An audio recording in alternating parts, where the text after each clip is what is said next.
ხერვალოცვას და ეს არის ეგეცი უძველესი სიონის მადლი. მინდა გუშინდელი დღე მოგილოცოთ კიდევ ერთხელ ოჯახის სიწმინდის მშობლების პატივისცემის დღე. მართლაც ჩვენი უწმინდესი პატრიარქის დიდი სიბრძნით ამ რთულ დროში, როდესაც უდიდესი ბრძოლა არის კეთილსა და ბოროტს შორის, სიწმინდესა და უწმინდეობას შორის, ჭეშმარიტებასა და სიყალბეს შორის, მათ შორის სარწმუნოებას, ეკლესიას და ოჯახს, როგორც ღვთილ დადგენილ ერთობას მამაკაცისა და ქალისა დაემუქრა გარკვეული განსაცდელი და მადლობა ღმერთ ჩვენმა ერმა, როგორც ღვთის რჩეულმა ჭეშმარიტი რწმენის მატარებელმა ერმა ერთ-ერთმა პირველმა აღიმაღლა ხმა ამ დიდი მსოფლიო გლობალური ბოროტების წინააღმდეგ, რომელიც მიმართულია სწორედ ოჯახის, სწორედ ღვთის ჭეშმარიტი სარწმუნოების და ადამიანის, როგორც მისი, ასე ვთქვათ, სამყარო და ბუნებრივი არსების წინააღმდეგ, ქალისა და მამაკაცის წინააღმდეგ, ამიტომაც რაოდენ სასიხარულო და მნიშვნელოვანია, რომ უკვე ამ დღესასწაულს 17 მაისს უკვე დღესასწაულოს მთელი ერის უმეტესი ნაწილი ის ვისთვისაც ძვირფასია უფალი ღმერთი, ჭეშმარიტი სარწმუნოება, დედა ეკლესია და ეროვნული ტრადიციული ფასეულობები და უპირველეს ყოვლისა ოჯახი. ძალიან მნიშვნელოვანია, რომ ამ დღეს ხელმა ერმა, ხელმა საზოგადოებამ, ოჯახმა, დიდმა, პატარამ, ყველამ გამოხატოს, ეს ნება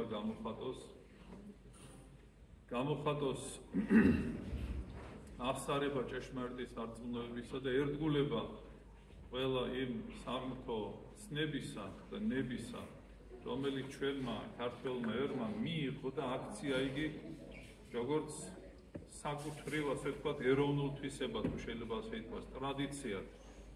ოჯახის ფენომენი რწმენიდან გამომდინარე ჩვენთვის უკვე საუკუნოვანი ტრადიცია დაფასება მშობლის, ასე ვთქვათ, დედის, ოჯახის ერთობა ქრისტეში უპირველეს ყოვლისა სარწმუნოებით, რომ ოჯახი არ არის მხოლოდ მარტო ბიოლოგიური თანაარსებობა ქალისა და მამაკაცის, არამედ ის არის სულიერი ერთობა, სარწმუნოებრივი ერთობა. ამიტომაც, როდესაც ერთდება, იქნება ოჯახი, ახალგაზრდებმა მინდა განსაკუთრებით გაიგონ, რომ ამას მივიჩნევთ მარტო როგორც რაღაცა პირადი, ხორციელი ერთობის რაღაცა აქტი, გამოვლინება არა. როდესაც ოჯახი იქნება, ჩვენ გვახსოვდეს, რომ ჩვენ გვეკისრება გარკვეული მოვალეობა, პასუხისმგებლობა ღვთის წინაშე უპირველეს ყოვლისა. ვინაიდან ღმერთმა აკურთხა ადამ და ევას სახით ქალისა და მამაკაცის შეერთება. და ქალისა და მამაკაცის ეს ერთობა პავლე მოციქულის დავესწრები გავს ქრისტესა და ეკლესიის ერთობას. ამ რანგშია, ესეთი სულიერი, ასე ვთქვათ, შეიძლება ასე ითქვას, საიდუმლოებაა, ნამდვილად საიდუმლოებაა ჭრისწერა, ამიტომაც ამის გააზრება ძალიან მნიშვნელოვანია. ეს ერთი და უმთავრესი. ასევე ჩვენი პასუხისმგებლობა ერის წინაშე, რომ ოჯახი არის უჯრედი, საფუძველთა საფუძველი მთლიანობაში შემდგომ ქართველი ერის ერთობისა.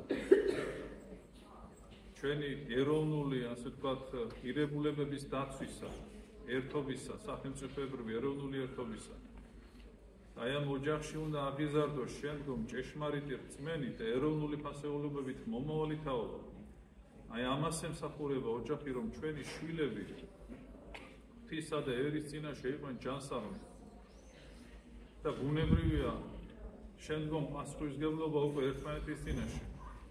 სოლიდური მოვალეობა.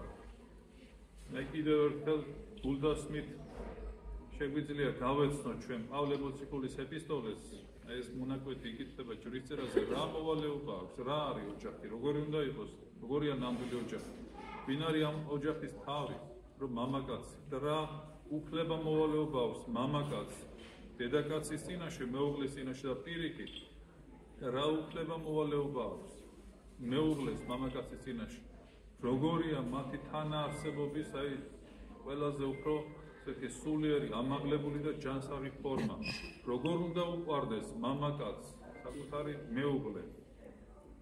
და რა, ასე ვთქვათ, ფუნქცია თუნდაც როლი ოჯახში უნდა კონდეს დედას, მამას, მეუღლეს, შვილებს, ასე შემდეგ. ეს ყველაფერი აი კაფეზე არის გადმოცემული პავლე მოციქულთან, იმიტომ რომ მაშინაც იდგა ალბათ ამის გააზრების პრობლემა ბუნებრივია და სამწუხაროდ დგას დღესაც. ამიტომაც ყოველი ოჯახი უნდა დაეფუძნოს აი საღმრთო, ასე ვთქვათ, სწავლებას და უნდა დაეფუძნოს წმინდა წერილის სწავლებას და ასევე ჩვენს ეროვნულ ფასეულებებს, ბუნებრივია, რომელიც სწორედ ჭეშმარიტი სარწმუნოებიდან გამომდინარეობს. აი ამის დემონსტრირებაა სწორედ გუშინდელი დღე, რომ ამ გლობალურ ვითარებაში, როდესაც ცდილობს ბოროტი, რომ კარგი და ცუდი, ასე ვთქვათ, ჭეშმარიტება და სიყალბე, თეთრი და შავი ერთმანეთს აღურიოს და წაშალოს, ასე ვთქვათ, ყოველგვარი ზღვარი ნათელსა და ბნელს შორის. რაღაცნაირად ესეთი ფიქტიური და ფაქტიურად სიყალბე გახადოს და უზნეო პროსტორად უფრო მეტად ყოველგვარი ურთიერთობა და ცოდვის მიერი ქალსა და მამაკაცის შორის, როდესაც ისეთ ამაღლებულ, ასე ვთქვათ, სათნოებას, მცნებას, რომელიც სიყვარულია, არა თუ ფასი დაუკარგეს, არამედ პირიქით, რაღაცა უზნეობისა და ცოდვის, ასე იგი, გამართლებად, შეიძლება ასე ითქვას, აქციეს, აი ეს სახელი, სიყვარული, რომელიც თავად ღმერთს მიემართება, აი ჩვენმა ქვეყანამ, ჩვენმა ერმა, რომელმაც საუკუნეებს სისხლით და ღვაწლით გამოატარა წმინდა სარწმუნოება, დღესაც აი მთელი ქვეყნიერების წინაშე უნდა დავამოწმოთ ჭეშმარიტება, უნდა დავიცვათ, როგორ უმცირესობაში წარმოვიდოთ, როგორი ასეთი უთანასწორო, ასე ვთქვათ, ზეწოლის ქვეშ არ უნდა ვიყოთ ჩვენ ქართველმა ერმა ჭეშმარიტი რწმენის და ჩვენი ეროვნული ტრადიციების, ღირსების, ასე ვთქვათ, აი ეს დროშა, ასე იგი, მაღლა უნდა აღმართოთ.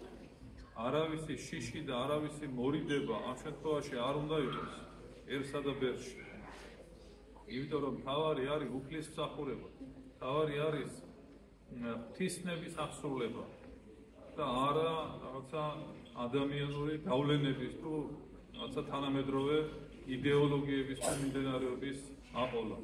აი ეს არის ძალიან მნიშვნელოვანი და ძალიან სასიხარულოა, რომ მადლობა ღმერთს ქართველი ერი ნელ-ნელა ამ ხრივ გამოფხიზლდა და აი ყველა ღირსეული, ასე იგი, კაცი თუ ქალი თავის შვილებთან ერთად აი საჯაროდ გამოხატავს, ასე ვთქვათ, აი ამ ერთგულებას და მე მინდა დაავლოცო, სრულიად საქართველო დაავლოცო, ყველა ოჯახი მინდა საქართველოში დაავლოცო.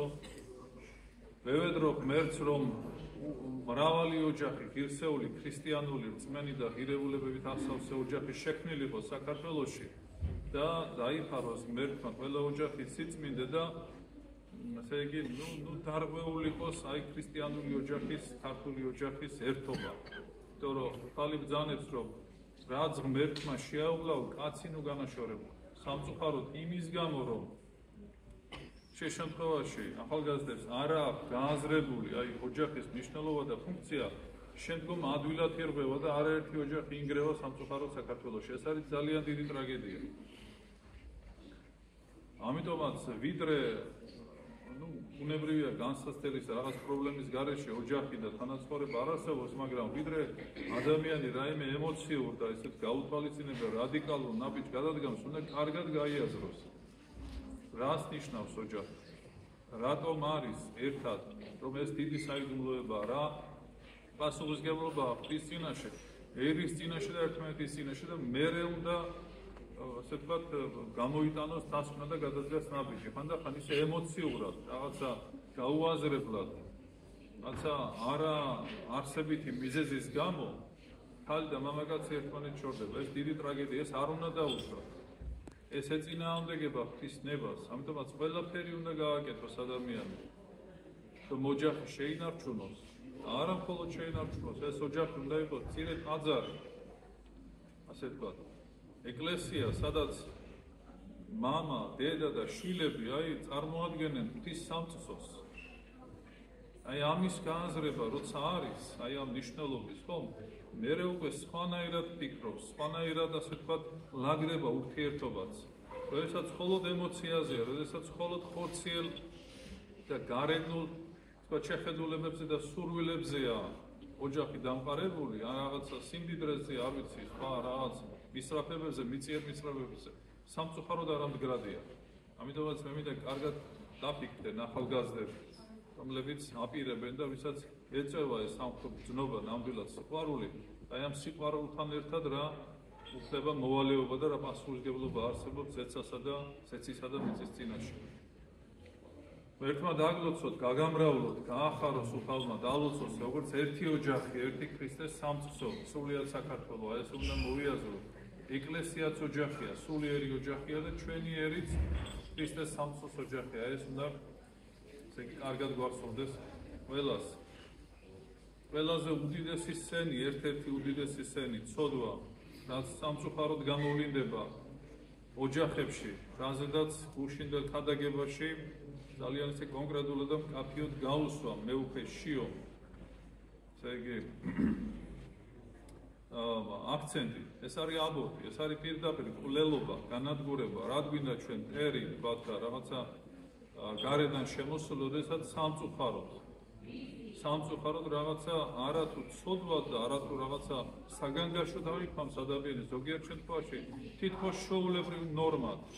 ადამიანი რაღაც საკუთარ სხეულს ყველაფრის უფლებას აძლევს. ეს სხეულიც ღვთის ტაძარია. არა გვაქვს ჩვენ უფლება თუნდაც საკუთარ სხეულს, საკუთარ თავს, ყველაფერი აკადრო და ყველა ზიანი მიაყენო. გინდა სულიერი და გინდა ფიზიკური. იმიტომ რომ ჩვენ ღვთისანი ვართ. უფლისაგან გამოვედით და უფლის წინაშე წავდგებით. ამიტომაც კი საკუთრივ ჩვენი თავი ჩვენ გვეკუთვნის, მაგრამ ჩვენზე მეტად უფალს უფლის შვილები ვართ ჩვენ. უფლის შექმნილები ვართ. ამიტომაც აი ეს პასუხისმგებლობაც უნდა ახვდეს ამას, ოჯახურ ურთიერთობას, რომ ეს უდიდესი ცოდვა, რაც სამწუხაროდ წარსულში და დღესაც თვითმკვლელობა ამას სხვა ვერაფერს ვერ დაართვევს, იმიტომ რომ როდესაც თქვათ დედაკაცი ამას ჩადის, მარტო იმას კი არ კლავს, ვისაც კლავს, ამავე დროს კლავს საკუთარ სულს, საკუთარ თავს. ყოველი ცოდვა ერთგვარი თვითმკვლელობა. ამიტომაც როდესაც ჩვენ სხვას კლავ ამ დროს საკუთარ თავს. აი ეს უნდა ვიცოდეთ. და ეს მოწოდება იყო მთელი ერისადმი საჯაროდ გაჟღერებული მაღალი ტაძრიდან. ყველა ჯერ უპირველეს ყოვლისა ჩვენში, ხალხში და მამაკაცში ამის თვითშეგნება, ასე ვთქვათ, გამომუშავდეს, რომ ეს არის უმძიმესი ცოდვა. და მერე რა თქმა უნდა ამის დამხმარე, ასე ვთქვათ, ხელისუფლებისგან საკანონმდებლო ერთგვარი აქტები, რომ შეიზღუდოს მაქსიმალურად აიგრძალოს ქვეყანაში, ასე ვთქვათ, ეს უმძიმესი ცოდვა, იმიტომ რომ ცოდვა მერე მთელ ერზე გადადის. რაღაც დიდი განსაცდელები შეგვეთქვა და მე ვკითხულობ, საიდან, რატომ, ჩვენ ხო ასეთი რჩეულიერი ვარ, ჩვენ ესა ვართ, ისა ვართ, მაგრამ ამ დროს იმდენად შეჩვეულია, იმდენად თითქოს რაღაცა ბუნებრივი ხდება, ესა თუ ის ცოდვა, რომ ამას არც უფიქრდება ადამიანი, მერე რა მოხდა. ხო, ასე აწყობდა საქმეს, ასე ვთქვათ, არა. მით უმეტეს ამ მცირე რიცხვოვან ქვეყანაში, როდესაც სამწუხაროდ სტატისტიკა მინუსისკენ მიდის. ამასაც ხომ უნდა გააზრება. როდესაც დედა ხარ და მამა ხარ, ვალდებულება გაქვს ერის წინაშე.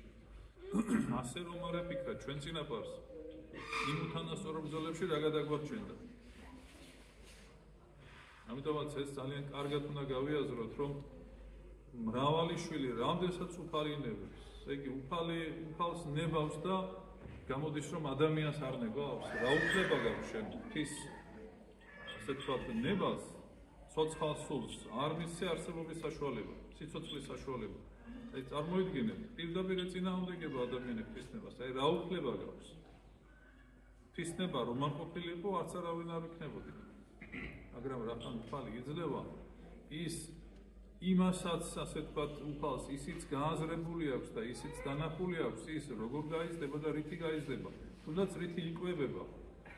ველიშროსანს და ჩიტს არტოებს უფალი ულუკმაბურობს. ახარებაში წერია და ჩვენ ნუ გვექნება იმის შიში რომ მე ის რა შეჭამს ან რითი გაიზრდება. არა, მივანდოთ ღმერთს. სულიერი საკვები მივცეთ უპირველეს ყოვლისა. დანარჩენი ბავშვები ჩვენ ვიცით ოჯახებში, მრავალშვილიან ოჯახებში ერთმანეთის პანსაცმელით იზრდებიან. ასე გავიზარდეთ. და რა? ვის რა დააკლდა ამით? ერთმა დაგლოცოთ, ერთმა გაგახაროთ, კიდევ ერთხელ დღეს ერთად კვირა არის მორიგი აღდგომის შემდგომ, რომელსაც ეწოდება სამარიტელის კვირა. აქ უფალი იძლევა სულიერ სწავლებას, სულიერი საზდოს შესახებ, სულიერი წყლის შესახებ. სამარიტელი დედაკაცი, რომელიც ითხოვს ფიზიკურ წყალს, უფალი მას ანაცვლოდ სთავაზობს სულიერ წყალს. ეს წყალი არის თავად ქრისტე. სხვა რაიმე ნივთიერი კი არა. თავად ღმერთია, ჩვენი საკვები თუ შეიძლება ასე ითქვა, ჩვენი საზდო სულიერ, ჩვენი მაცოცხლებელი. მე ვარ ცხოვრება, უფალი ბრძანებს, მე ვარ პური. აი თუ რამე აცოცხლებს ადამიანს, ეს არის მადლი ღვთისა. სხვა არაფერი, თუ რამე ასე ვთქვათ, განსაზღვრავს, ასე ვთქვათ, და აძლევს საშუალებას სამყაროს არსებობას, აი ამ galaktikას. ეს არის ნება ღვთისა და ეს არის მადლი, რომელიც ყოველთვის ასე ვთქვათ, გამომდინარეობს ღვთისაგან. აი დღევანდელი დღეც რომ გაგვითენდა, რომ ჩვენ გვეყო სულიერი ძალაც, ასე ვთქვათ, და ფიზიკურიც აქ მოსულიყავით, ესეც წყალობაა ღვთისა, სხვა არაფერი. აი ეს დედაკაცი, რომელიც არის წარმართი, სამარიტელი და ფაქტიურად ეს ხალხი, რომელიც ასე ვთქვათ, იუდეველების გვერდით ცხოვრობდა, მათ შორის ძალიან დიდი მტრობა იყო.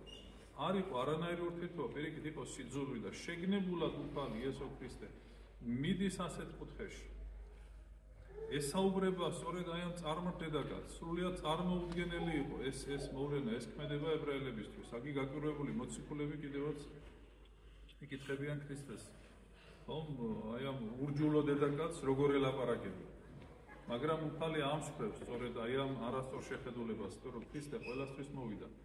მართალია ებრაელთა წიაღში, მაგრამ არა ერთიერის გადასარჩენად, არამედ მთელი კაცობრიობის. აი ამის თქმა უნდა უფალს. მე მისთვისაც მოვედი, თუნდაც წარმართია, მისთვისაც ჯვარს ეცვი. მათი გადარჩენაც მინდა.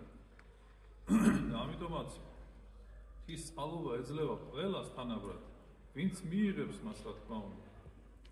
ამიტომ აქ ღვთისგან ასე ვთქვათ, ან დაწუნებული, ან გამონაკლისი არავინ არ არის, რომ მე არავინ არ თქვას, რომ მე ღვთის რაღაცა წყალობის ან სიკეთის მადლის გარშე დავრჩი, არა. აქ არჩევანი არის ცალსახად ადამიანზე. რამდენად ვებულობ შენ ამ წყალობას, რამდენად ემორჩილები ღმერთს, რამდენად მიყვები მას. აი ამით განირჩევა, ვთქვათ, პირობითად ღვთისმიერი უხთოსაგან. თორემ მადლი ყველასთვის საერთოა. აი ამის თქმა უნდა უფალს. და დედაკაცი, რომელმაც შული რამდენადმე იცოდა, რაც მესიის მოლოდინი ჰქონდა, მაგრამ ჭეშმარიტი რწმენა, როგორც ასეთი არ ჰქონდა, მაგრამ მეძიებელი სული ჰქონდა. მან მიიღო. რამდენმა ებრაელმა ვერ მიიღო და არ მიიღო და პირიქით ჯვარს აცვეს. მაგრამ რამდენმა წარმართმა მიიღო. აგერ რომელმა ასისთავმა, რომელიც სულ წარმართულ სამყაროში იყო გაზრდილი. იქ ქანანელი დედაკაცი იყო, იქ ვთქვათ უამრავი სხვა. აი ესე ამიტომაც ჩვენ გული უნდა გაუხსნათ უფალს. ჩვენ უნდა მივიღოთ ეს წყარო მადლისა, რამაც უნდა აცოცხლოს ჩვენი სული. ადამიანი რომ მოძრაობს და რაღაცას აკეთებს, ეს სულადაც არ ნიშნავს იმას, რომ ის მადლით ცოცხალია. არსებობს. ასრულებს მხოლოდ ბიოლოგიურ მოვალეობებს, მეც არაფერს. მაგრამ სულიერი სიცოცხლე სხვა. აი ეს უნდა ღმერთს, რომ აი ამ სულიერი სიცოცხლით იცხოვროს ადამიანო ამ ქვეყნად და არა მხოლოდ ბიოლოგიური არსებობით. იმიტომ რომ სხეული მიწაა და მიწად იქცევა. სული ღვთისგან გამოვას და ისევ უფალთან მიდის. ამიტომაც აი ამ დედაკაცს, რომელსაც ასე იგი ამ სულიერი სიტყვის გაგონებისთანავე ასე იგი დაებადა წყურვილი, მეტი გაეგო ქრისტესგან, დაინახა რომ მის წინაშე არაჩვეულებრივი ადამიანი დგას. იმიტომ რომ მას დაფარული უთხრა, პირადი ცოდვიანი ცხოვრების შესახებაც კი, სიყვარულით ამხილა უფალმა და დაინახა რომ მის წინაშე დგას ადამიანი, რომელმაც უფრო მეტი იცის და დაფარული იცის და რაღაც სულიერი საიდუმლო იცის, რომელიც მას არავისგან არ გაეგო. არც თავისიანისგან, ან სხვებისგან. ამიტომაც დაინტერესდა მთავარი კითხვით. აი რა არის მთავარი კითხვა ცხოვრებაში? რა ვქნა რომ გადარჩე? როგორ ვილოცო, ანუ როგორ მივიდე ღმერთთან, როგორ ვიმსახურო ღმერთს? ეს კითხვა გაუჩნდა დედაკაცს, რომელიც მაშინ ესე იგი ძალიან ესეთი საკრამათო იყო. აი ამ ებრაელებსა და სამარიტელებს შორის. სად უნდა ეცათ ღვთისთვის თაყვანი? რომელ ადგილზე? იერუსალიმში, სადაც სოლომონის ტაძარი იდგა თუ მათ მიერ დაარსებულ არჩეულ სხვა სალოცავში? აი ეს კარგი კითხვაა, როდესაც ადამიანს უჩნდება სურვილი, როგორ იპოვოს ღმერთი? როგორ ვემსახურო უფალს? როგორ გავიგო ღვთის ნემა? როდესაც ადამიანში ეს კითხვა ჩდება, ის აუცილებლად მიდის და იპოვის და მას უფალიც გაუწვლის ხელს. თუ ეს კითხვა არ არის, სულიერი საზრის შესახებ, აი რა ვქნა, როგორ გადავრჩე, სად არის ღმერთი, ვინა ვარ მე? მარტო ეს, რასაც სარკეში ვხედავ? რამდენი ადამიანია ასეთი, რომელსაც ეს კითხვები არ აქვს, ან თუ აქვს, ამას ახშობს და ცხოვრობს მხოლოდ ამიწიერი ცხოვრები და რა ვჭამო, ასე ვთქვათ, რა მოვიპოვო, რითივი სიამოვნო და როგორ გავატარო წუთისოფერა. სულიერზე, მიღმიერზე, მარადიულზე არაფერს გაგონება არ უნდა. როდესაც ამდენი ისმის თანამედროვე ხო, დღეს ახლა არავისთვის არ არის დაფარული, ასე ვთქვათ, ინფორმაციის მიწოდება ყოველ შემთხვევაში სახარება ნაკადაგებია ყველა ენაზე და ყველგან არის აზარი და ყველა საშუალებით შეიძლება მოისმინო, ასე ვთქვათ, ჭეშმარიტი სწავლება. მაშინ ამის საშუალება ამდენი არის. და უფალი ეუბნება, არც იქ და არც აქ, ღმერთი არ შემოისაზღვრება ადგილით. ღმერთის თაყვანისცემა უნდა მოხდეს სულითა და ჭეშმარიტებით. ეს არას ნიშნავს შიგნით, სულში, შინაგან სამყაროში, მთელი შინაგანი არსებით. აი ეს მსხვერპლი ნებავს ღმერთს და არა ფიზიკური, თქვათ, ვინმემ რაღაცა ვალი მოიხადა და ღმერთს მიუტანა. აი ამ კონკრეტულ რაღაცა ადგილზე, სამწუხაროდ ჩვენშიც იყო ასეთი და არის ზოგჯერ ასეთი გადმონაშთი. იმიტომ რომ მაშინ სამწუხაროდ ათეისტურ პერიოდს გულისხმობ დაკარგული იყო, თქვათ, მეტწილად, ხო, ეკლესია იცით როგორ მდგომარეობაში იყო. და ადამიანებს ჰქონდა ესე წარმოდგენა, თუ ამადან კონკრეტულ სალოცავზე ისიც არჩეული ჰქონდათ. ამდენ სხვას და კონკრეტულად ამას რაღაც წესით შევასრულებ, აი იქ დამთავრდა ყველაფერი, ის არის ჩემი ღმერთის თაყვანისცემა. არ იყო სხვანაირად და ადამიანებს მხოლოდ ეს შემორჩა, მაშინ სხვა სწავლება ასეთი არ იყო, მაგრამ დღეს ხომ არის? დღეს არ უნდა დარჩეს ადამიანი მხოლოდ ამ ცნობიერებაში, რომ კონკრეტულად იმ ტაძარში ამდენი ცხვარი და ამდენი სანთელი და იქ მეტი არაფერი. აი ეს გავს, სწორედ ამას ამხელს იქ უფალი. სულითა და ჭეშმარიტებით თაყვანისცემა. ღმერთი არ შემოიფარგლება არც ტერიტორიით, არც კონტინენტით, არც ეროვნებით, არც სოციალური მდგომარეობით და არც თუნდაც რაღაცა შენობა ნაგებობით. თუ სულში და გულში შინაგანად არ არის ეს მზაობა ღმერთის თაყვანისცემისა და მსახურებისა, მისი დიდების, მისი მადლიერების, მის და მის სინანულით, ესე იგი, აღზრული ლოცვის, მაშინ ფიზიკურად გომას თუნდაც ტაძარში ხასი რა მოვალეობის მოხდა. აი ამას არ ეძებს უფალი. რასაც სამწუხაროდ ფარისეველი ებრაელები ასრულებდნენ, გარეგნული მსახურება ღმერთის. ამას არ ეძებს უფალი. მომეცით გული თქვენი. მსხვერპლი ღვთის არ, სული შემოსვლილი, გული შემოსვლილი დამდაბლებული. ის არის მსხვერპლი და მე იმ გულით შეწირული აი ეს მსხვერპლი, რომელიც გვეძლევა ქრისტეს ხორცსა და სისხლის სახით. ის არის წყარო ზუსტად, ჩვენ რო ქრისტეს ხორცსა და სისხლის ზიარებით, აი ამ წყაროს გვაძლევს უფალი, წყალი, უდავების წყალი მართლა. რას ნიშნავს აი სულითა და ჭეშმარიტებით თაყვანისცემა, ხო? სულ ერთი არ არის ღმერთს, ვინ როგორ, ასე ვთქვათ, როგორ ემსახურება და როგორ ადიდებს.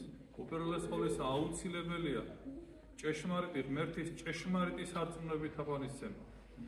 არა ყოველთა რომელთა მქან უფალო ღმერთი შეიძლება ბევრ მახსენოს სხვადასხვა კონტექსტში, ვთქვათ.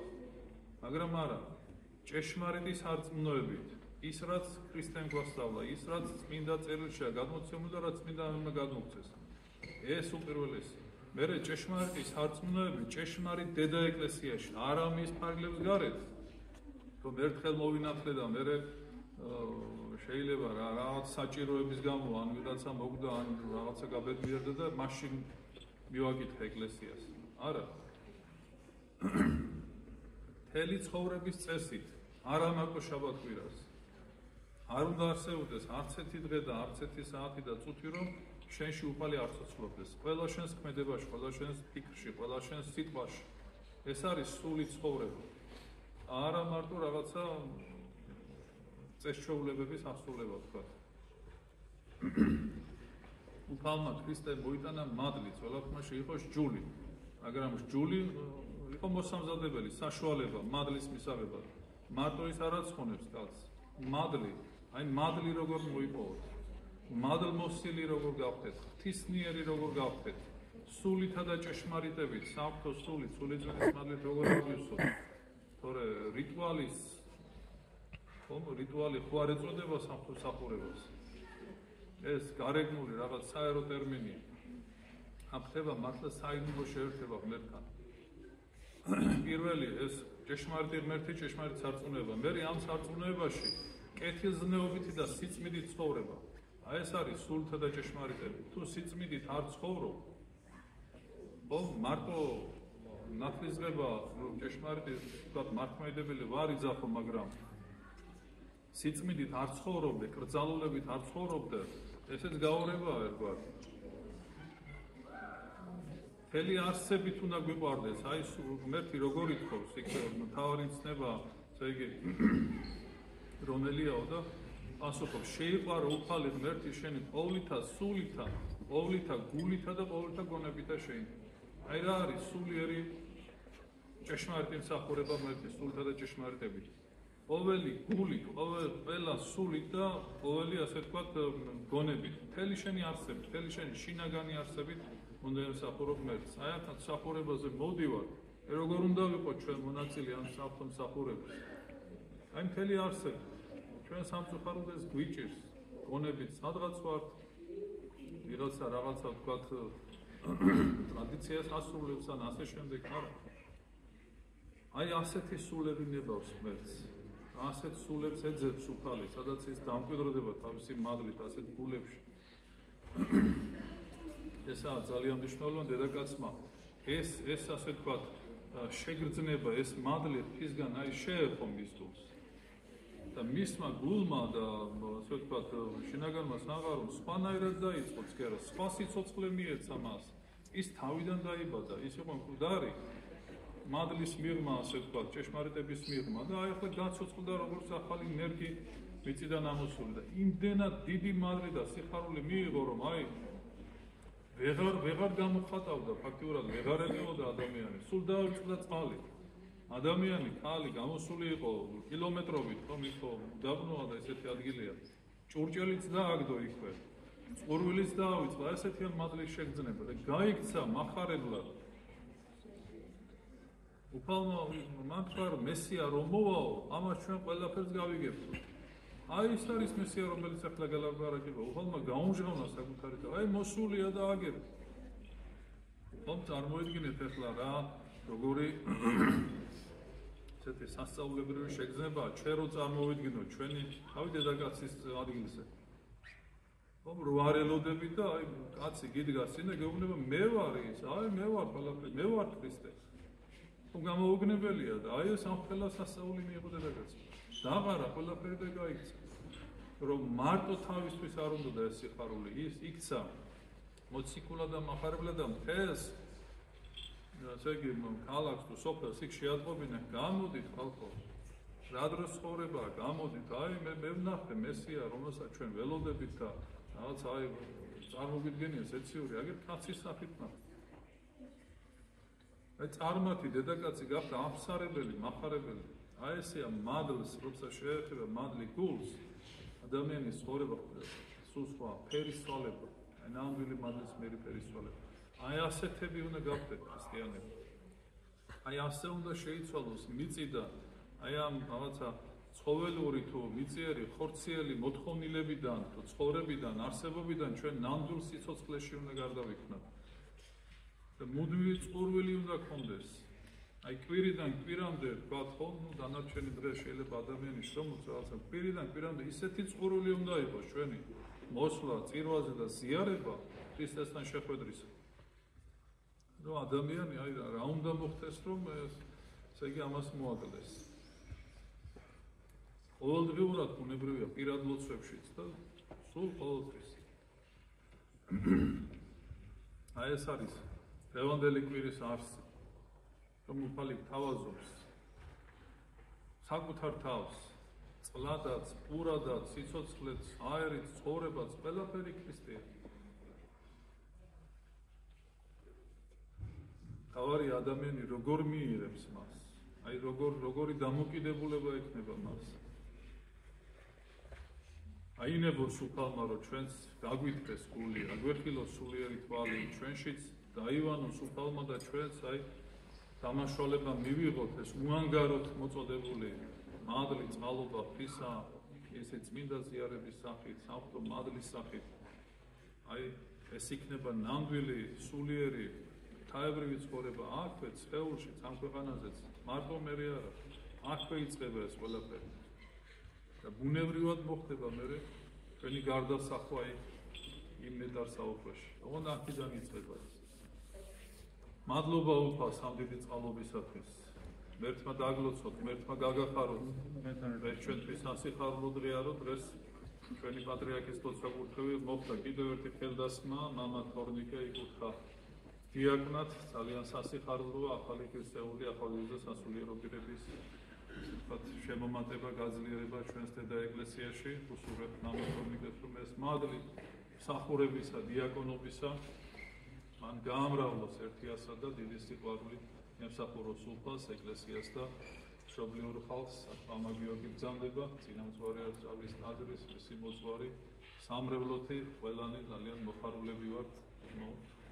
ალოცვილი იყავით, შეგიძლიათ ღმერთმა თქვენი მსახურება, მამაო, ეწევა განსაკუთრებით აი სიწმინდეების მოძიებას თელს ქვეყნიერებაში, მსოფლიოში ასე თქვა და ეს ძალიან დიდი ასე თქვა მსახურებაა წმინდანთა წინაშე და გეწეოდეთ ამ წმინდანების მადლი.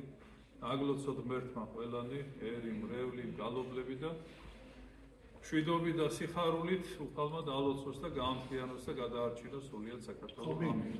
დაგლოცოთ და გაგიმართ.